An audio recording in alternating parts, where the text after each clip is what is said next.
Debate Pod, episode 667. The Best We Can, by Carrie Vaughan.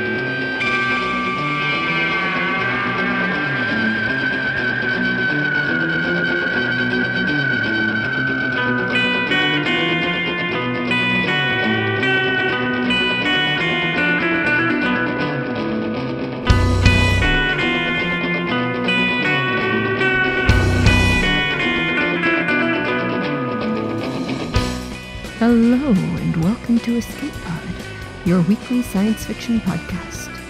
I'm your host this week, Tina Connolly, and I am here to bring you The Best We Can by Carrie Vaughan. This story first appeared in Tor.com. Carrie Vaughan's latest novels include the post-apocalyptic murder mystery, Bannerless, winner of the Philip K. Dick Award, and its sequel, The Wild Day. She wrote the New York Times best-selling series of novels about a werewolf named Kitty, along with several other contemporary fantasy and young adult novels, and upwards of 80 short stories, 2 of which have been finalists for the Hugo Award. She's a contributor to the Wildcard series of shared world superhero books, edited by George R.R. Martin, and a graduate of the Odyssey Fantasy Writing Workshop. An Air Force brat, she survived her nomadic childhood and managed to put down roots in Boulder, Colorado. Visit her at carrievaughan.com. Your narrator this week is Veronica Giguere. Veronica Giguere is the narrator of many genres, most notably for the Secret World Chronicle podcast novel series, which she narrates, produces, and writes along with Mercedes Lackey, Cody Martin, and Dennis Lee, and the cyberpunk noir podcast novel Broken, co-written with Cedric Johnson. She can be found at voicesbyveronica.com and at Amazon and Smashwords. When not behind a microphone or slaving away on words, she works to release her soul from higher education in the pursuit of her doctorate. So get ready to join the debate, because it's story time.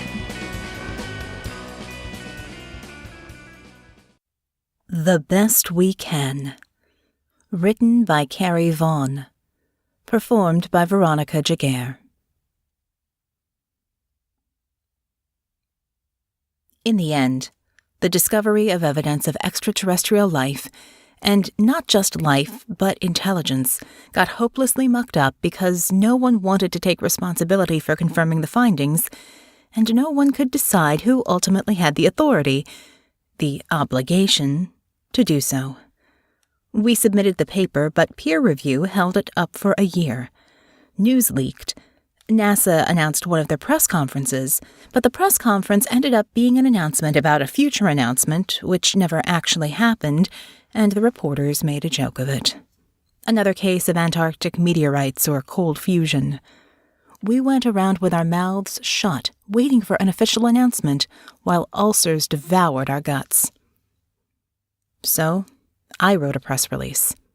I had Marsh at JPL's Comet Group and Salvayan at Columbia vet it for me, and released it under the auspices of the JPL Near-Earth Objects Program. We could at least start talking about it, instead of arguing about whether we were ready to start talking about it. I didn't know what would happen next. I did it in the spirit of scientific outreach, naturally. The release included that now famous blurry photo that started the whole thing. I had an original print of that photo, of UO-1, Unidentified Object 1, because it technically wasn't flying, and I was being optimistic that this would be the first of more than one. Framed and hanging on the wall over my desk, a stark focal point in my chronically cluttered office. Out of the thousands of asteroids we tracked and photographed, this one caught my eye because it was symmetrical and had a higher than normal albedo. It flashed, even, like a mirror. Asteroids aren't symmetrical and aren't very reflective. But if it wasn't an asteroid... We turned as many telescopes on it as we could, tried to get time on Hubble and failed because it sounded ridiculous. Why waste time looking at something inside the orbit of Jupiter? We did get Arecibo on it, We got pictures from multiple sources, studied them for weeks until we couldn't argue with them any longer. No one wanted to say it was crazy, just thinking it would get you sacked. And I got so frustrated with the whole group sitting there in the conference room after hours on a Friday afternoon, staring at each other with wide eyes and dropped jaws, and no one saying anything, that I said it. It's not natural, and it's not ours. UO-1 was approximately 250 meters long, with a fan shape at one end, blurred at the other, as if covered with projections too fine to show up at that resolution. The rest was perfectly straight, a thin stalk holding together blossom and roots, the lines rigid and artificial. The fan shape might be a ram scoop. Angie came up with that idea, and the conjecture struck, no matter how much I reminded people that we couldn't decide anything about what it was or what it meant, not until we knew more. We, the scientific community, astronomers, philosophers, writers, all of humanity, had spent a lot of time thinking about what would happen if we found definitive proof that intelligent life existed elsewhere in the universe. All the scenarios involved these other intelligences talking to us, reaching out to us, sending a message we would have to decipher, would be eager to decipher. How we sure wouldn't be able to talk to them, not stuck on our own collection of rocks like we were. Whether people thought we'd be overrun with sadistic tripods or be invited to join a greater benevolent galactic society, that was always the assumption. We'd know they were there because they'd talk to us. When that didn't happen, it was like no one knew what to do next. No one had thought about what would happen if we just found a thing that happened to be drifting a few million miles out from the moon. It didn't talk, not so much as a blinking light. The radiation we detected from it was reflected. Whatever propulsion had driven it through space had long since stopped, and inertia carried it now. No one knew how to respond to it. The news that was supposed to change the course of human history didn't. We wouldn't know any more about it until we looked at it up close, until we brought it here, brought it home. And that was where it all fell apart. I presented the initial findings at the International Astronomical Union annual meeting. My department gathered the data, but we couldn't do anything about implementation. No one group could implement anything. But of course, the first argument was about whom the thing belonged to. I nearly resigned. Everyone wanted a piece of it, including various governments and the United Nations, and we had to humor that debate because nothing could get done without funding. The greatest discovery in all of human history, and funding held it hostage.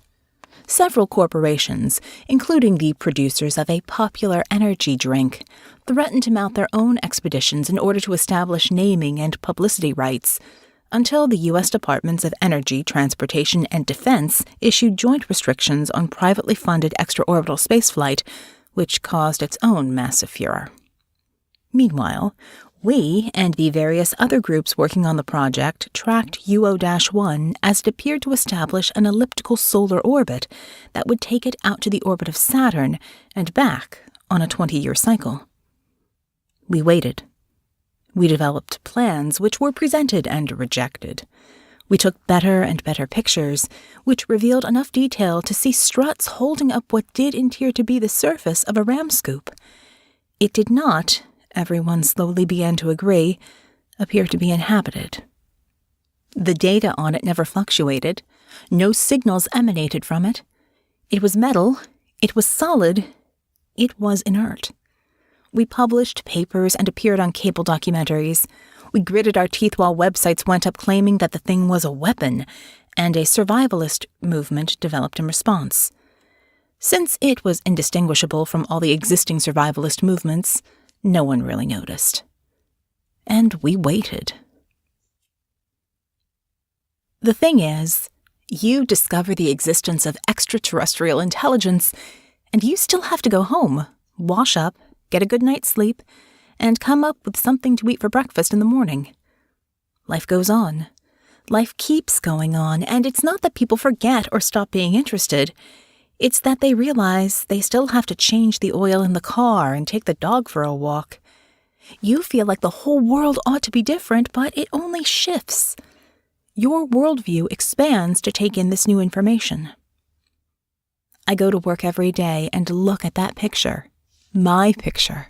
This satellite or spacecraft, this message in a bottle. Some days I'm furious that I can't get my hands on it. Some days I weep at the wonder of it. Most days I look at it, sigh, and write another round of emails and make phone calls to find out what's going to happen to it. To make something happen. How goes the war? Marsh leans into my office like he does every afternoon, mostly to try to cheer me up. He's been here as long as I have. Our work overlaps and we've become friends. I go to his kids' birthday parties. The brown skin around his eyes crinkles with his smile. I'm not able to work up a smile to match. The Chinese say they're sending a probe with a robotic arm and a booster to grab it and pull it back to Earth. They say whoever gets there first has right of salvage. It's a terrible idea.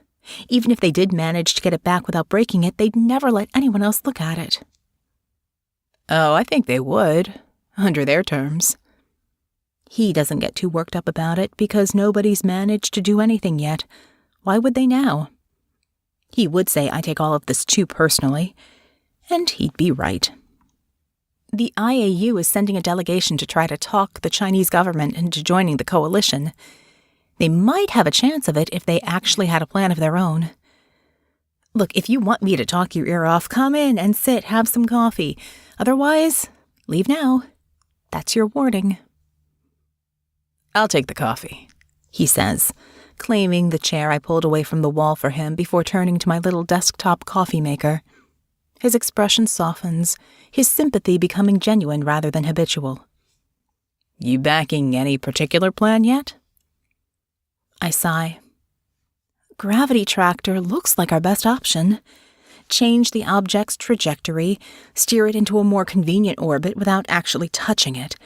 Too bad the technology is almost completely untested. We can test it first, of course, which will take years. And there's an argument against it. Emissions from a gravity tractor's propulsion may damage the object. It's the root of the whole problem. We don't know enough about the thing to know how much stress it can take. The cowboys want to send a crewed mission. They say the only way to be sure is to get eyeballs on the thing. But that triples the cost of any mission. Anything we do will take years of planning and implementation away, so no one can be bothered to get off their asses. Same old, same old. 2.5 years. It's been 2.5 years since we took that picture. My life has swung into a very tight orbit around this one thing. Patience, Jane, Marsh says in a tone that almost sets me off. He's only trying to help. Truth is, I've been waiting for his visit. I pull out a sheet of handwritten calculations from under a manila folder. I do have another idea, but I wanted to talk to you about it before I propose anything. His brow goes up. He leans in with interest. He'll see it faster than I can explain it, so I speak carefully. We can use Angelus. When he doesn't answer, yes or no, I start to worry and talk to cover it up. It launches in 6 months, plenty of time to reprogram the trajectory, send it on a flyby past UO-1, get more data on it than we'll ever get sitting here on Earth. His smile vanished. Jane, I've been waiting on Angelus for 5 years. The timing is critical. My comet won't be this close for another 200 years. But Angelus is the only mission launching in the next year with the right kind of optics and maneuverability to get a good look at UO-1. And yes, I know the timing on the comet is once in a lifetime, and I know it's important, but this is once in a civilization. The sooner we can look at it, answer some of our questions, well, the sooner the better. The better you'll be. I'm supposed to wait, but you can't? Please, Marsh, I'll feel a lot better about it if you'll agree with me. Thank you for the coffee, Jane, he says, setting aside the mug as he stands. I close my eyes and beseech the ceiling. This isn't how I want this to go. Marsh, I'm not trying to sabotage your work. I'm just looking at available resources, and I'm not ultimately the one who makes decisions about what happens to Angelus. I'm just the one depending on all the data. You can make your proposal, but don't ask me to sign off on it.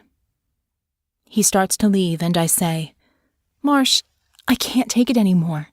I spend every day holding my breath, waiting for someone to do something truly stupid. Some days I can't stand it that I can't get my hands on it. He sits back down, like a good friend should. A good friend would not, however, steal a colleague's exploratory probe away from him. But this is important. You know what I think. The best bet is to let one of those corporate foundations mount an expedition. They won't want to screw up because of the bad publicity, and they'll bring you on board for credibility, so you'll have some say in how they proceed. You'll be their modern-day Howard Carter. I can see it now. I'd be the face of the expedition. All I'd have to do is stand there and look pretty. Or at least studious. Explain gravity and trajectories for the popular audience. Speculate on the composition of alien alloys. Watch whatever we find out there get paraded around the globe to shill corn chips. Wouldn't even feel like I was selling my soul, would it? I must look green, or ill, or murderous, because Marsh goes soothing. Just think about it before you go and do something crazy. I've kept a dedicated SETI at-home computer running since I was 16. Marsh doesn't know that about me. I don't believe in extraterrestrial UFOs because I know in great intimate detail the difficulties of sending objects across the vast distances of space. Hell, just a few hundred miles into orbit isn't a picnic. We've managed it, of course. We are officially extra-solar system beings now, with our little probes and plaques pushing ever outward. Will they find anything? Will anything find them? Essentially, there are two positions on the existence of extraterrestrial intelligence and whether we might ever make contact, and they both come down to the odds. The first says that we're here. Humanity is intelligent, flinging out broadcasts and training dozens of telescopes outward hoping for the least little sign.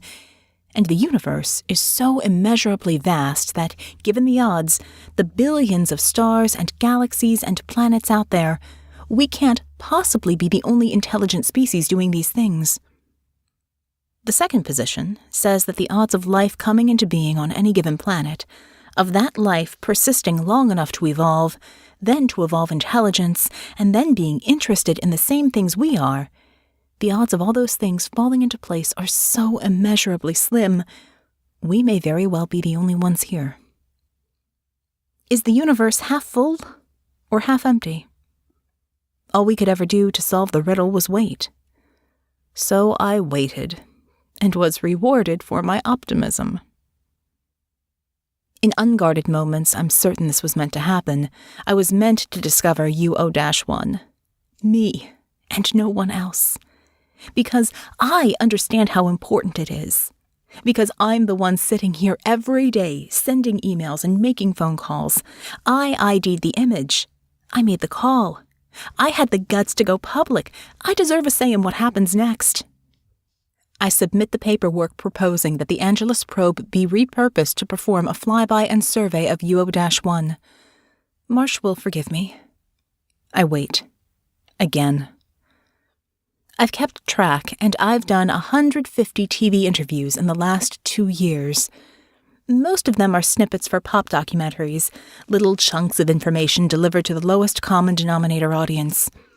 I explain over and over again, in different settings, sometimes in my office, sometimes in a vague but picturesque location, sometimes at Griffith Observatory, because for some reason nothing says space like Griffith Observatory. I hold up a little plastic model of UO-1. They're selling the kits at hobby stores. We don't see any of the money from that. To demonstrate the way it's traveling through space, how orbital mechanics work, and how we might use a gravity tractor to bring it home. Sometimes the segments are specifically for schools, and I like those best because I can give free rein to my enthusiasm. I tell the kids, this is going to take more than one lifetime to figure out. If we find a way to go to Alpha Centauri, it's going to take lifetimes. You'll have to finish the work I've started. Please, grow up and finish it.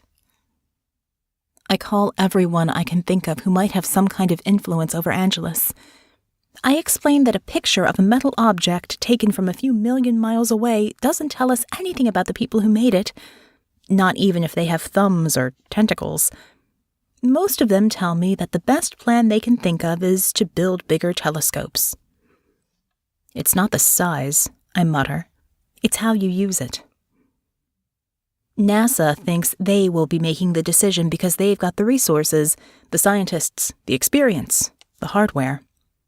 Congress says this is too important to let NASA make decisions unilaterally. A half-dozen private U.S. firms would try something if the various cabinet departments weren't busy making anything they could try illegal by fiat. There are already 3 court cases. At least one of them is arguing that a rocket launch is protected as freedom of speech. The IAU brought a complaint to the United Nations that the U.S. government shouldn't be allowed to dictate a course of action. The General Assembly nominated a representative in absentia for the species that launched UO-1, some Finnish philosopher I'd never heard of. It should have been me. After a decade of international conferences, I have colleagues all over the world. I call them all. Most are sympathetic. A South African cosmologist I know tells me I'm grandstanding, then laughs like it's a joke, but not really. They all tell me to be patient. Just wait. Life goes on. My other research, the asteroid research I was doing, has piled up, and I get polite but firm hints that I really ought to work on that if I want to keep my job. I go to conferences. I publish. I do another dozen interviews, holding up the plastic model of the object that I'll likely never get close to. The ache in my heart feels just like it did when Peter left me. That was 3 years ago, and I can still feel it. The ache that says, I can't possibly start over, can I? The ache faded when I found UO-1. JPL rejected your proposal to repurpose Angelus. Thank God. Marsh leans on my doorway like usual. He's grinning like he won a prize. I got the news via email. The bastards can't even be bothered to call. I'd called them back, thinking there must have been a mistake. The pitying tone in their voices didn't sound like kindness anymore. It was definitely condescension. I cried. I've been crying all afternoon, as the pile of wadded-up tissues on my desk attests. My eyes are still puffy. Marsh can see I've been crying. He knows what it looks like when I cry. He was there 3 years ago. I take a breath to keep from starting up again and stare at him like he's punched me. How can you say that? Do you know what they're talking about now? They're talking about just leaving it. They're saying the orbit is stable. We'll always know where it is, and we can go after it when we have a better handle on the technology. But what if something happens to it? What if an asteroid hits it, or it crashes into Jupiter, or... Jane, it's been traveling for how many hundreds of billions of miles? Why would something happen to it now? I don't know. It shouldn't even be there at all. And they won't even listen to me. He sounds tired. Why should they? Because it's mine. His normally comforting smile is sad, pitying, smug, and amused all at once. It's not yours, not any more than gravity belonged to Newton. I want to scream.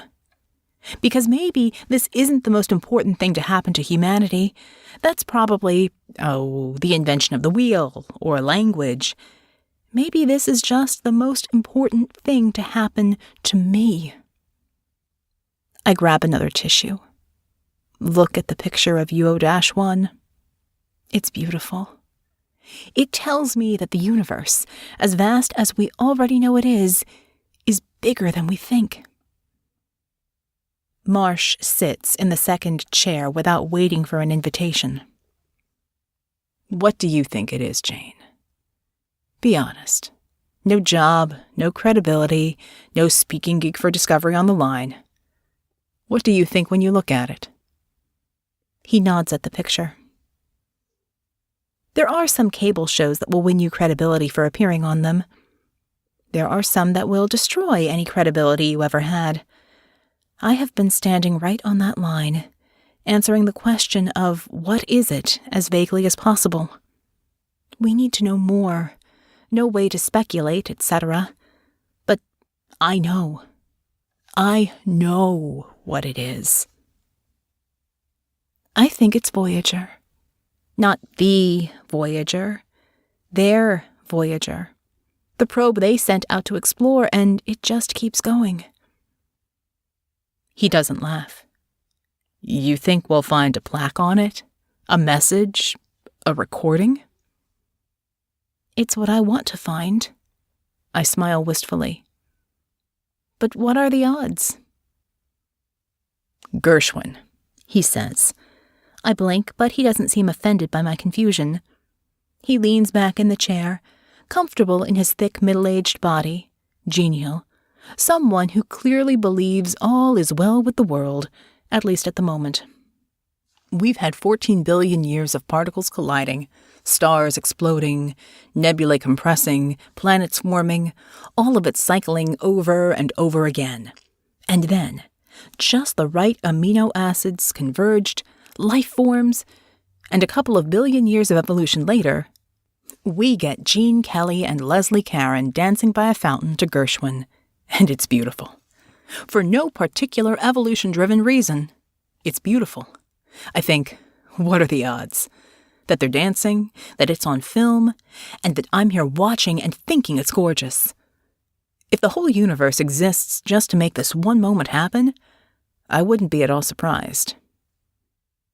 So if I think sometimes that maybe I was meant to find UO-1, because maybe there's a message there, and that I'm the only one who can read it, then maybe that's not crazy?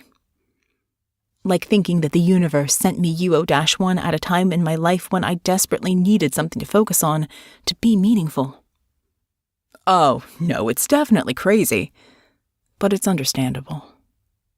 This time his smile is kind. Marsh, this really is the most important thing to happen to humanity ever, isn't it? Yes. But we still need to study and map near-Earth asteroids, right? I don't tell Marsh that I've never seen An American in Paris. I've never watched Gene Kelly in anything. But Marsh obviously thinks it's important, so I watch the movie. I decide he's right. That dance at the fountain, it's a moment suspended in time. Like an alien spacecraft that shouldn't be there, but is. Two things happen next. At the next IAU meeting, an archaeologist presents a lecture on UO-1, which I think is very presumptuous, but I go, because I go to everything having to do with UO-1. She talks about preservation and uses terms like in situ, and how modern archaeological practice often involves excavating artifacts, examining them, and then putting them back in the ground. She argues that we don't know what years of space travel have done to the metal and structures of UO-1. We don't know how our methods of studying it will impact it. She showed pictures of Mayan friezes that were excavated and left exposed to the elements versus ones that remained buried for their own protection, so that later scientists with better equipment and techniques will be able to return to them someday. The exposed ones have dissolved, decayed past recognition. She gives me an image. I reach out and finally put my hand on UO-1, and its metallic skin, weakened by 1 billion micrometeoroid impacts gathered over millennia, disintegrates under my touch. I think of that and start to sweat. So yes, caution. I know this. The second thing that happens, I turn my back on UO-1. Not really, but it's a striking image. I write another proposal, a different proposal, and submit it to one of the corporate foundations because Marsh may be right. If nothing else, it'll get attention. I don't mind a little grandstanding. We already have teams tracking a best guess trajectory to determine where UO-1 came from. It might have been cruising through space at non-relativistic speed for dozens of years, or centuries, or millions of centuries, but based on the orbit it established here, we can estimate how it entered the solar system and the trajectory it traveled before then. We can trace backward. My plan: to send a craft in that direction. It will do a minimal amount of science along the way, sending back radiation readings, but most of the energy and hardware is going into propulsion. It will be fast, and it will have purpose, carrying an updated variation of Sagan's Voyager plaques and recordings, digital and analog. It's a very simple message, in the end. Hey, we found your device. Want one of ours? In all likelihood, the civilization that built UO-1 is extinct. The odds simply aren't good for a species surviving and caring for long enough to send a message and receive a reply. But our sample size for drawing that conclusion about the average lifespan of an entire species on a particular world is exactly 1, which isn't a sample size at all. We weren't supposed to ever find an alien ship in our backyard either. I tear up when the rocket launches, and that makes for good TV. As Marsh predicted, the documentary producers decide to make me the human face of the project, and I figure I'll do what I have to, as best as I can. I develop a collection of quotes for the dozens of interviews that follow. I'm up to 235. I talk about taking the long view and transcending the everyday concerns that bog us down. About how we are children reaching across the sandbox with whatever we have to offer to whoever shows up. About teaching our children to think as big as they possibly can, and that miracles sometimes really do happen.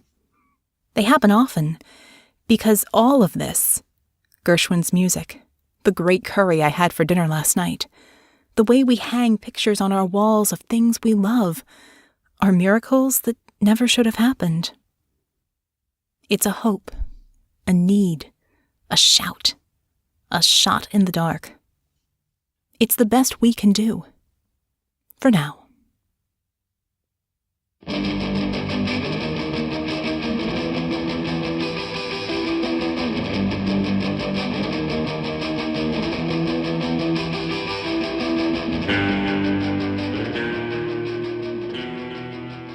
There's so much realism in this almost first contact story. That almost is also what makes it so different than most other first contact stories. The frustrations of red tape and bureaucracy and etc. that are bogging down Jane's attempt to explore this object are all too believable. Of course, we can't just go, "Hey, it's here, let's go look at it." We really would have to deal with funding and discussing, and everyone on Earth weighing in about what exactly should be done. But on the flip side from the headaches of bureaucracy, I love that the story also suggests that there are tiny miracles all around. Many wonderful moments when everything comes together and you have Gene Kelly and Leslie Caron dancing in Paris. As a big musical theater fan myself, I am of course very inclined to agree that that specific thing, all those things, qualify as tiny miracles. The range and power of Gershwin's music, the casual athletic grace of Gene Kelly, and the incredible charm of Leslie Caron. Escape Pod is a production of Escape Artists Inc. and is brought to you with a Creative Commons Attribution Non-Commercial No Derivatives license. Don't change it, don't sell it. Please go forth and share it. Escape Pod relies on the generous donations of listeners exactly like you. So if you enjoyed our story this week, then consider going to escapepod.org or patreon.com/EAPodcasts and casting your vote for more stories that try to steal their colleagues' exploratory probes. Our opening and closing music is by Daikaiju at daikaiju.org. And our closing quotation this week is from George Gershwin, who said, "Life is a lot like jazz. It's best when you improvise." Thanks for listening, and have fun.